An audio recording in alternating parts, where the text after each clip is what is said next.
চাবুক নিয়ে বসে আছে, নিখুঁত মানে ভয়ঙ্কর, মানে ও একদম মানে পারফেকশনিস্ট যাকে বলে, এবং টপ টু বটম প্রত্যেকের ক্ষেত্রে অসম্ভব ভালোবাসে, ভীষণ প্যাশনেট আর কি। সেই জন্য আমার কাছে পার্সোনালি SMS এসেছেন একজন মহিলা যিনি অনুরাধাদির খুব বন্ধু, যে এই তোদের মিত্তির বাড়ি দেখা যাচ্ছে না, আমি আর দেখবো না। তখন আমি তাকে আশ্বস্ত করলাম যে না, গল্পের খাতিরে রাইটার, চ্যানেল, প্রডিউসার এনারা সিদ্ধান্ত নেন, কিন্তু নিশ্চয়ই মিত্তির বাড়িও আসবে, জোনাকিও আসবে। ইনিশিয়েটিভ ডুম্বাদা নিয়েছেন হলের জন্য, এর জন্য, এবং দেব, আমাদের স্বরূপ সবাই মিলে বসে সিদ্ধান্ত নিয়েছেন উইথ আমাদের শ্রীমতী মমতা বন্দ্যোপাধ্যায়, যে বাংলা ছবি মাস্ট পশ্চিমবঙ্গে।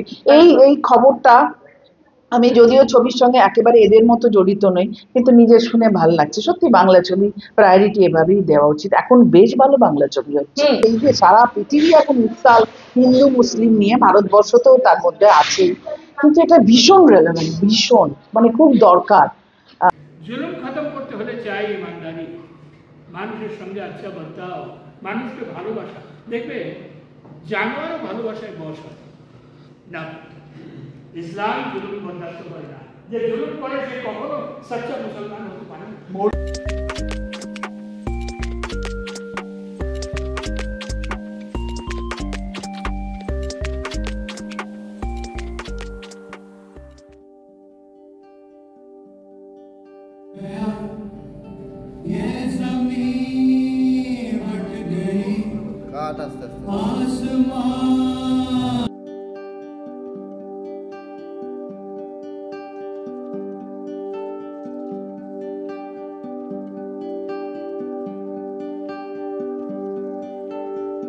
নমস্কার, আমি আপনাদের হোস্ট এবং দোস্ত রূপসা।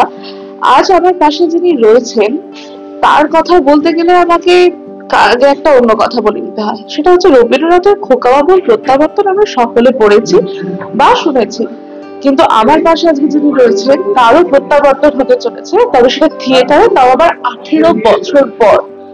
মানে একটা যোগ মোটামুটি পেরিয়ে গেছে বলা যেতে পারে। প্রথমে জিজ্ঞেস করবো কেমন আছো বলো। ভালো আছি। নাটকটা করে আবার নতুন করে মানে মানে আরো মনে হচ্ছে যে এরপর এত কিছু শেখার বাকি আছে, সেইটা উপলব্ধি করতে পারছি। এবং কথা তো আমরা শুরু করে দিলাম, কিন্তু চিনতে পারলাম কি, আমার মনে হয় নিশ্চয়ই তার পরিচয় দেওয়ার প্রয়োজন পড়ে না, কারণ তিনি আমাদের সকলের প্রিয়, ভীষণ মিষ্টি একজন মানুষ, শোভাদি অর্থাৎ শোভা ব্যানার্জি। এবার প্রথমে তোমাকে যেটা জিজ্ঞেস করবো যে 18 বছর পর, 18 বছর পর আবার এই থিয়েটারে ফেরা, মঞ্চে ফেরা, কি মনে হচ্ছে? কতটা নার্ভাস, কতটা টেনসড? খুবই। যখন প্রথম মে মাসে এটা কথা হয়েছিল এবং আমার সহ অভিনেতা বিপ্লব বন্দ্যোপাধ্যায়, যিনি নাটকটির নির্দেশক, তার সঙ্গে ফ্লোরে দেখা হতো রেগুলারই। আমরা স্বামী স্ত্রীর ভূমিকা একটি সিরিয়ালে অভিনয় করতাম, এবং বারবারই যেহেতু নাটকের মানুষ এবং অন্যান্য নাটকের লোকেরাও দেখা হলেই বলতো, থিয়েটারে ফিরছিস না কেন, নাটকে ফিরছিস না কেন, ওটা তো তোর জায়গা। তো যখনই থিয়েটার দেখতে আসতাম, ছুটি পেলেই দেখি আমি থিয়েটার। আর একাডেমিটা ভীষণ টানে, কারণ আমার অনেকটা টাইম বিভাস চক্রবর্তী এবং রমাপ্রসাদ বণিক একাডেমি, রবীন্দ্র সদন, এখানেই জীবনটা শুরু হয়েছিল। খুব মনে হতো, তখন বলতাম যে বিপ্লব আবার একটা সুযোগ কেউ দেবে তবে তো। তো হঠাৎ করে সিরিয়ালটি শেষ হলো, একটি স্ক্রিপ্ট পাঠালো, বলে থিয়েটার করবি। আমি আর কোনো কিছু ভাবলাম না, বললাম হ্যাঁ করবো, কিন্তু আমি পারবো তো? আমি ওকে বললাম, বললো মানে অভিনয় কেউ ভুলে যায়? বললাম না, এটা এত বছরের গ্যাপ, এখন থিয়েটারের সিনারি অনেক বদলে গেছে, যেমন আমাদের সিরিয়ালের বদলেছে, সেটাই স্বাভাবিক। নতুন মানুষ এসছে, টেকনিক্যালি অনেক বেশি অ্যাডভান্স হয়েছে, আমি সবটা কোপ আপ করতে পারবো কিনা। বলে একদম পারবি, নেমে যা। তো এই বুকে বল বেঁধে নেমে পড়লাম। একদম তাই। দেখলাম জোর কদমে কিন্তু রিহার্সাল হচ্ছে। এই যে যেটা তুমি বলছিলে যে চেঞ্জেসটা, এই 18 বছর গ্যাপে কতটা চেঞ্জ তুমি আজকে রিহার্সালে এসে মানে প্রত্যক্ষ করতে পারো? অনেক বেশি আধুনিক হয়ে গেছে থিয়েটার, আগেকার কোনো সিস্টেম নেই, কারণ বিপ্লব একদম আমাদের কন্টেম্পোরারি। ও যেভাবে শেখাচ্ছে, নতুন করে শিখছি, এটা খুব ভালো লাগছে। আমি মাস্টার মশাইদের মতো বিভাসদা, রমাদা এদের কাছে শিখেছি, কিন্তু আমার বয়সী একজন যিনি থিয়েটার অভিনেতা থেকে নাট্যকর্মী থেকে আজকে অভিনেতা এবং ডিরেক্টর এবং 4-5টা নাটকের নির্দেশনাও একসঙ্গে দিচ্ছে, মিউজিক করছে, লাইট করছে, কম্পোজিশন সবকিছু। এটা একেবারে নতুন লেসন আমার কাছে। আরেকটা হলো রূপসান, যেটা না বললে নয়, এই 18 বছর তো অনেক সিরিয়াল করেছি, 30 বছর হয়ে গেল। এই যে রেগুলার মেগা সিরিয়াল, এটা কিন্তু প্র্যাকটিসের মধ্যে দিয়ে গেছি বলে আজকে মনে হয় স্টেজে আমি একটু দাঁড়াতে পারছি।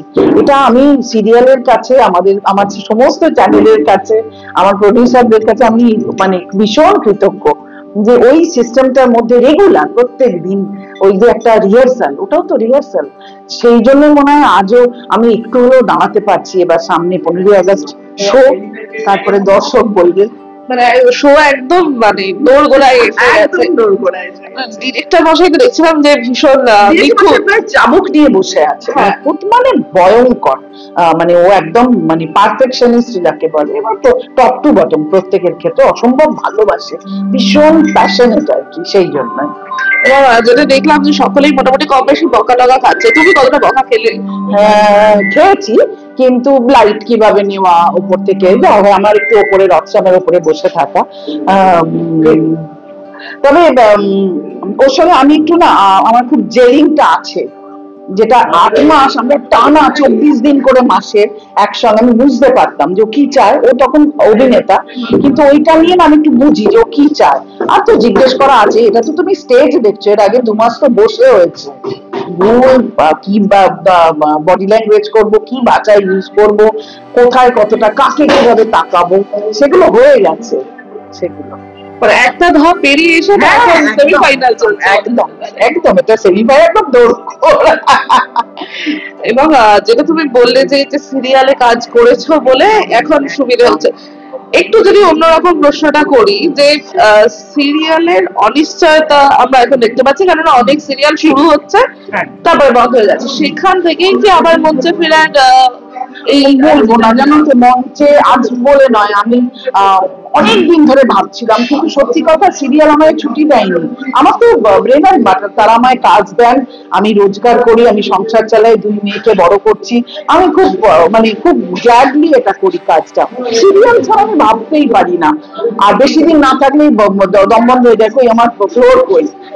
আর কোভিড এর পর থেকে বারবার মনে হচ্ছিল আমার তো মঞ্চ দিয়ে শুরু, আমার খুব ইচ্ছে করছিল আমি যদি থিয়েটারে পারি, কারণ তাহলে আমাকে তো একটা সিরিয়াল একটু কমাতে হবে। অ্যাট র্যান্ডম তো 3-4টে করি, এখন 2টোর বেশি করা যায় না সিস্টেমেটিক, আমার যা বয়স, আমি যে চরিত্র পাই, বা ধরো ছবির কাজ আসে, অন্যান্য কাজও থাকে, সেই জন্য ভেবেছি ঠিক আছে একটা সিরিয়াল করব, একটা থিয়েটারটা করি। মানে একটু না ফিরলে না মনে হচ্ছে, মানে 2-2 4টা হচ্ছিল না, যদি না করতে পারি, যদি না সুযোগ পাই, তো এই সুযোগটা আমার কাছে অনেক বড় পাওনা। যে নাটকটা তোমরা করছো সেখানে গিয়ে কোথাও একটা আমাদের মানে কথাগুলো শুনতে গেলে মনে হয় ভীষণ রেলেভেন্ট, ভীষণ সমসাময়িক, আমি এইটা বলতে চাই। অতটা হলো কাফে নেই। হ্যাঁ, সেন্টারে ক্যাটটা দিচ্ছে, ভালো লোক কাফে খোলাসা করে বলতো, আমাদের মহল্লায় একটা হিন্দু অরোধ থেকে গেছে, ভারতে চলে যায়নি।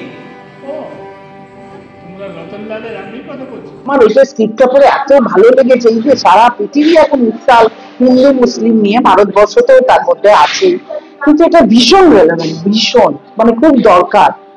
আর সবাই জানে জিস লাহোর নেই দেখা, যারা এই উপন্যাসটি পড়েছেন, জিস লাহোর নেই দেখা ও জন্মায়নি, হাবিব তানভীর এটি নাটকটি করেছিলেন। আমার মনে আছে 30 থেকে 35 বছর আগে কলা মন্দিরে সীমা বিশ্বাস করেছিলেন, আমি সেটি দেখতে গেছিলাম, অত্যন্ত ছোট তখন, আমি অনেকটাই ছোট, কিন্তু ভাবতে পারিনি সেই নাটক করব এবং একাডেমির মঞ্চে, এটা আমার কাছে স্বপ্ন তো বটে। তবে ওই যদি তুমি স্বপ্ন দেখো, মানে ম্যানিফেস্ট করো, ইউনিভার্স তোমাকে দেবে, ফেরত দেবে না, আমি বিশ্বাস করি। তো এই এখন সেটাই হতে চলেছে আর কি। এবং চরিত্রটা তোমার যে চরিত্রটা কতটা স্ট্রং, বা তুমি করতে গিয়ে চরিত্রটা হিসেবে কতটা নিজেকে এক্সপ্লোর করতে পারলে? প্রোটাগনিস্ট চরিত্র একটি হিন্দু বুড়ি, যাকে নিয়ে একটি মুসলিম পরিবার এবং সামাজিক পুরো সোশ্যাল সিস্টেমটা, মানে ওই বুড়ি হিন্দু বলে পুরো লাহোর শহরে যখন ডিভাইডেড হয়, তাকে নিয়ে একটা দল মুসলিম চাইছে যে না উনি তো আমাদের, উনি তো মানুষ, হিন্দু মুসলিমের বাইরে, আর একটা দল মুসলিম চাইছে না না ও কাফের, হিন্দু মানে কাফের। ইভেন মৌলানা পর্যন্ত বলছে যে হিন্দু মুসলিম বলে কিছু নেই, আল্লাহর ঘরে আর ভগবান ঘরে মানেটা একই, মানুষের পরিচয়টা অপূর্ব। আমার মনে হয় সবার দেখা উচিত।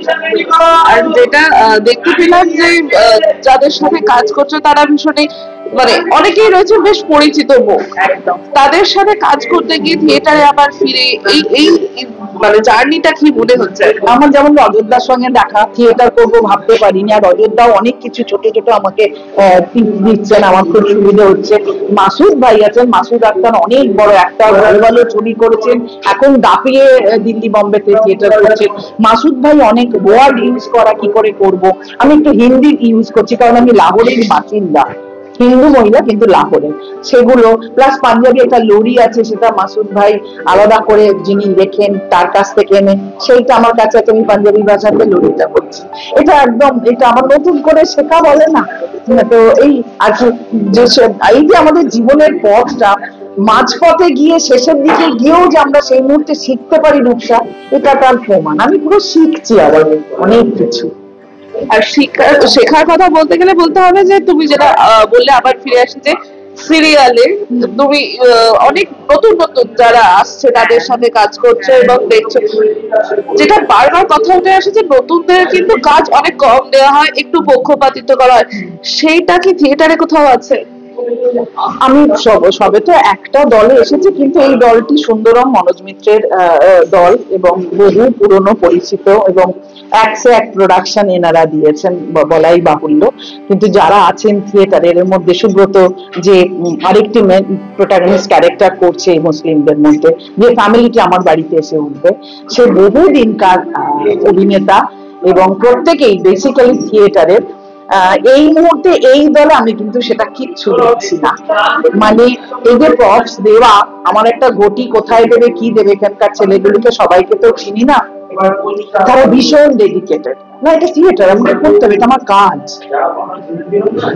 আর দুটো মাধ্যমের তফাৎ তো আমরা জানি অনেকটাই, কিন্তু তবুও তুমি বলছো যেটা যে অভিনয়টা প্র্যাকটিসটা রয়েছে বলে থিয়েটারে এসে এখন অসুবিধা হচ্ছে না। তবে ওই একটা কথা বলি, আজকে যখন সামনে দেখলাম অন্ধকারের মধ্যে, পরে দেখবো মাথাগুলো, তখন ওই চোখটা ঠান্ডা হয়ে যায় আর কি, মানে একদম 1:1। এখানে তো এনজি বলে কিছু নেই, যা করতে হবে একদম একদম ওইটাই ফাইনাল। লোকের সামনে বসে দেখছে যে কিভাবে স্টেজটা চেঞ্জ হচ্ছে, কিভাবে এখান থেকে ওখানে ওটা জিনিসটা সরিয়ে দেওয়া হলো, এই সব চেঞ্জ গুলো থাকে, এইটা মানে কতটা চ্যালেঞ্জ লোকের কাছে কি মনে হয়? এটা এটা একজন অভিনেতা অভিনেত্রীর কাছে বিরাট বড় চ্যালেঞ্জ, এবং সবটার মধ্যে থেকে আবার অভিনয়টা আসছে, সেটাও লোক দেখছে, একটা প্রজেকশন চলছে, মিউজিক আছে, আলো আছে। আসলে না এটা একটা অনেকটা গানের মতো, মানে সারেগামা পাধানিসা যদি বলো, তো এটা যত স্মুথ হবে, এই যে আমরা বকা খাচ্ছি আজকে ও দেখলো, যত স্মুথ হবে তত লোকের মনোগ্রাহী হয়ে উঠবে এবং বিশ্বাসযোগ্য হয়ে উঠবে। এই বকা খাওয়ার ব্যাপারটা কি তোমার সিরিয়াল সিনেমা সব জায়গাতে আগে তো ছোট ভীষণ ছিল, হ্যাঁ এই ছোট নতুনদের ভীষণ ডিরেক্টর বকে, খুবই বকে, তারপরে আবার আদরও করে, যেমন আমাদের বিপ্লব এত বকছে, কিন্তু ওই ছেলেগুলি যারা কাজ করছে অক্লান্ত পরিশ্রম করছে, তারা বলছে না না স্যার ভীষণ ভালো, আর আলটিমেট আমাদের ভীষণ ভালোবাসে।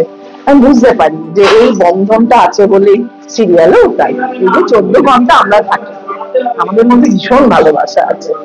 এই এখন অসুবিধা হচ্ছে না সিরিয়াল আর থিয়েটারে ব্যালেন্সটা? না, আমাকে কিন্তু এটা ডেট আগে দিয়ে দিয়েছে এবং অত্যন্ত ডিসিপ্লিন দেখলাম। বিপ্লব প্রথম দিনই বলেছিল সমাজ সিরিয়াল করো, সমস্ত ডেট, এবং সেটা জুন মাসে নিয়ে দিয়েছে। আমার কি হবে, আমি প্রোডাকশনকে জানিয়েছি, প্রোডাকশন অত্যন্ত বন্ধু সুলভ এবং যাদেরই কাজ করি, যেই বলেছি থিয়েটার, তারা খুব খুশি, তুমি থিয়েটারে ফিরছো, থিয়েটারে আমরা হ্যাঁ, তো তারা অ্যাডজাস্ট করছে। আমি এই যে আজকে আছে আবার গিয়ে করব, সেটাও করে দিচ্ছে, একটু নাইট করে দিচ্ছি, অসুবিধা হয় না। তোমাকে তো এখন দুটো সিরিয়ালে আমরা জি বাংলাতে দেখতে পাচ্ছি। বড় মার চরিত্রটা তো মানে কম দেখা গেলেও কিন্তু বেশ ফেমাস। নায়িকা যখনই বলছে যে বড় মার কাছে যাব বা বড় মা থেকে কোনো পারমিশন নেবো, মোটামুটি নায়িকার বাবা থেকে শুরু করে অডিয়েন্স সকলেই একটু ভয় পেয়ে যাচ্ছে। এই চরিত্রগুলো যখন তোমার কাছে আসে, যে তোমাকে দেখতে গেলে তুমি একদম ভীষণ নরম সরম মানুষ, সে জায়গায় এই চরিত্রগুলো যখন করো কতটা প্রবলেম মনে হয় বা করতে গেলে মনে হয় যে হ্যাঁ এটা একটা হার্ডল আমাকে? একদম, আমার কাছে না খুব চ্যালেঞ্জ লাগে। যখন ধরো এই সিরিয়ালটি লুক সেট করতে গেছিলাম দাদামণি আমাদের, তখন যে যারা ইপি থাকে নীলাঞ্জনা আছে যারা রাইটার, তারা সুন্দরভাবে, যখন আমি লুক সেট করছি তখনই আমার মাথায় ঢুকে, দিদি এইটা না লাইন আপটা এরকম হবে, তুমি এভাবে বিল্ড আপ করতে, তো একটা গ্যাপ আছে তো প্রত্যেকটা চরিত্রে। তো করলাম, খুব কম অভিনয় করেছি, যদিও ট্র্যাক আছে, ওটা যেহেতু সাউথ ইন্ডিয়ান সিরিয়ালের রিমেক, আবার আসবে আবার যাবে এরকম, কিন্তু 3টে গ্রাম এই মহিলা রাজ করে। তো তার মানে তার নামে বাঘেরন্তে এক ঘাটে জল খায়, তো ওইটা আমার খুব ভালো লাগে, চ্যালেঞ্জিং লাগে, যে নরম সরম তো করেইছি, নিশ্চয়ই আবার করব, কিন্তু একটা হাটকে অন্য কিছু করতে গেলে না, ওই যে মাথা আর মনকে খাটাতে হয়, ওইটা তো ভালো একজন আর্টিস্টের পক্ষে খুব ভালো, শিল্পীর পক্ষে। তোমাকে যে প্রশ্নটা এখন না করলেই না, সেটা হচ্ছে আমাদের কাছে বারবার একটা প্রশ্ন আসছে যে তুমি তো জোনাকি সিরিয়ালে আছো, এখন কম দেখা যাচ্ছে, একটা অন্য অন্য জায়গায় রয়েছে, হ্যাঁ মিত্তির বাড়িতে রয়েছে, কিন্তু এই যে জোনাকিকে দেখা যাচ্ছে না, লোকের কাছে এটা ভীষণ একটা প্রশ্নের জায়গা হয়ে গেছে, জোনাকিকে কি আর দেখা যাবে না, বা মিত্তির বাড়িকে কি আর দেখা যাবে না, কেননা এখন গল্পের ট্র্যাক একদম অন্যদিকে চলছে। তুমি কি বলবে কোনো কিছু দেখা যাবে? আমার মনে হয় সত্যি জোনাকিকে আমরাও মিস করি, এবং জোনাকিকে যে দর্শক মিস করে, এবং আমার কাছে পার্সোনালি SMS এসেছেন একজন মহিলা, যিনি অনুরাগীর খুব বন্ধু, যে তোদের মৃত্যুর বাড়ি দেখা যাচ্ছে না, আমি আর দেখবো না। তখন আমি তাকে আশ্বস্ত করলাম যে না, গল্পের খাতিরে রাইটার, চ্যানেল, প্রডিউসার এনারা সিদ্ধান্ত নেন, কিন্তু নিশ্চয়ই মৃত্যুর বাড়িও আসবে, জোনাকিও আসবে, হয়তো আমাদের সেটা এখনো বলেনি, কিন্তু আমরা খুব আশা করি হয়তো জোনাকি বেঁচে আছে, এই যে জোনাকি বারবার স্বপ্নে আসছে, আর জোনাকি আর মানে মৃত্যুর বাবু কি একটা বলে ডাকে না, জুনিয়র মৃত্যু, এরা তো এক হতেই হবে, আর দাদু দিদাকে ফিরতেই হবে। ওই যে দুটো জুটিকে দর্শক কিন্তু ভীষণ মিস করে, এমনকি তোমার যে জুটিটা ছিল সেটাও ভীষণ মিস করে, আনন্দ করে, সুবিধা করে, পুরো ফ্যামিলিটা খুব মিষ্টি, একটা দারুণ হয় না, একান্নবর্তী ফ্যামিলি, একটু গ্রামে, এবং তার মধ্যে জোনাকি এসে পুরো জোনাকি আমাদের অক্সিজেন হয়। থিয়েটার হলো, ছোট পর্দা হলো, তুমি সিনেমায় কবে ফিরছো? সিনেমা যেরকম সুযোগ পাই, গত বছরই 2টো ছবিতে, একটি রাজ চক্রবর্তী ছবি করলাম, মানসী সিনহার ছবি করলাম, এরকম টুকটাক যখনই সুযোগ আসে।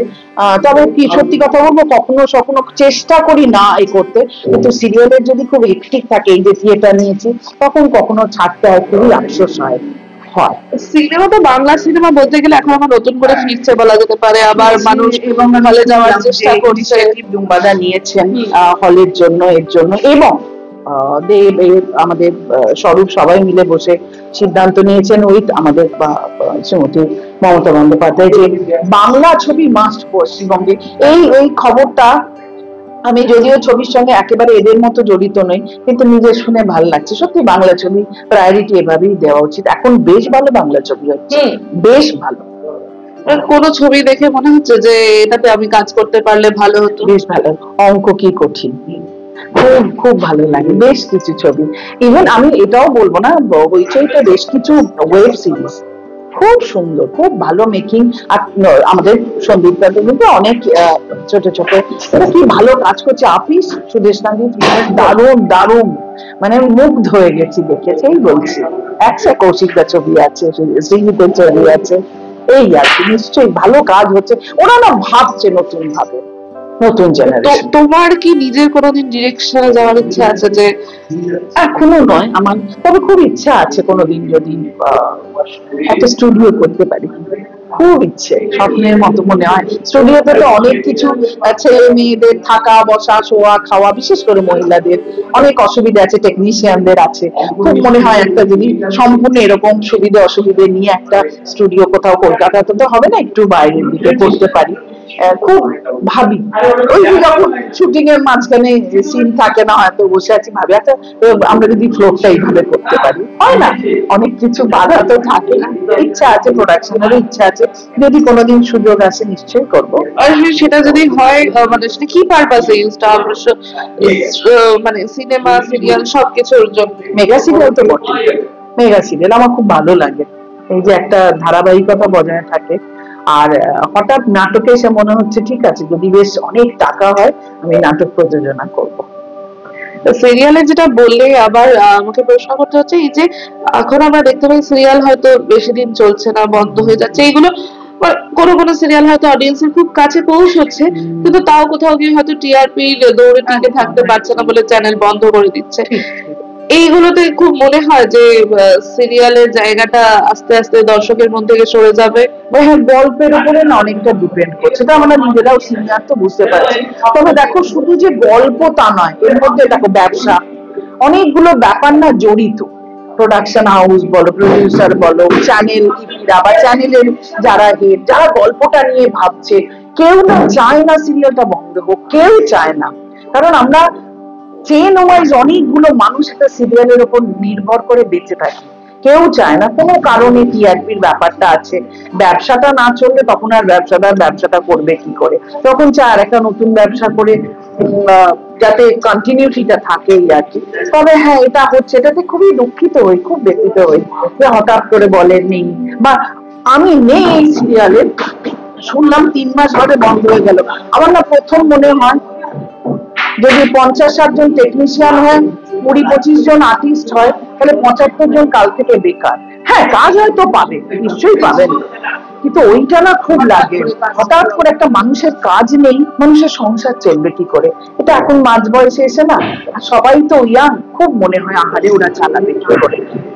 না, তোমাকে আর বেশিক্ষণ জ্বালাবো না, অনেকক্ষণ তোমার রিহার্সাল হয়েছে, এবার আমি অনেকক্ষণ বকা করলাম, এবং তোমাকে লাস্ট যদি বলতে হয় যে দর্শকের এই যে তোমাদের নাটকটা আসছে, কবে আসছে, আর অডিয়েন্স কিন্তু অবশ্যই বলবে দেখতে আসার জন্য, একটা মেসেজ অডিয়েন্সের। আমার দর্শকদের সকলকে আমার আন্তরিক শুভেচ্ছা জানাই। অনেক বছর বাদে থিয়েটারে ফিরছি। বেসিক্যালি যারা পুরনো মানুষ জানেন আমি থিয়েটারের মানুষ। 15ই অগস্ট একাডেমি অফ ফাইন আর্টসে ডাবল শো আছে, একটা 2:30, একটা 6:30। লাহোর 1947, অরিজিনাল গল্প হলো জিস লাহোর নেই দেখা ও জন্মায় नहीं। আপনাদের কাছে অনুরোধ করব আপনারা সবাই আসুন, বাংলা সিনেমার পাশে দাঁড়ান, সিরিয়ালের পাশে দাঁড়ান, থিয়েটারটাও দেখুন, ভালো লাগবে। থ্যাংক ইউ, অনেক ধন্যবাদ আপনাদেরকেও আমাদের সাথে থাকার জন্য, এবং তোমাকে অনেক অনেক শুভেচ্ছা। তোমার নাটক খুব ভালো হোক, আমরা নিশ্চয়ই আসবো। Please please, thank you.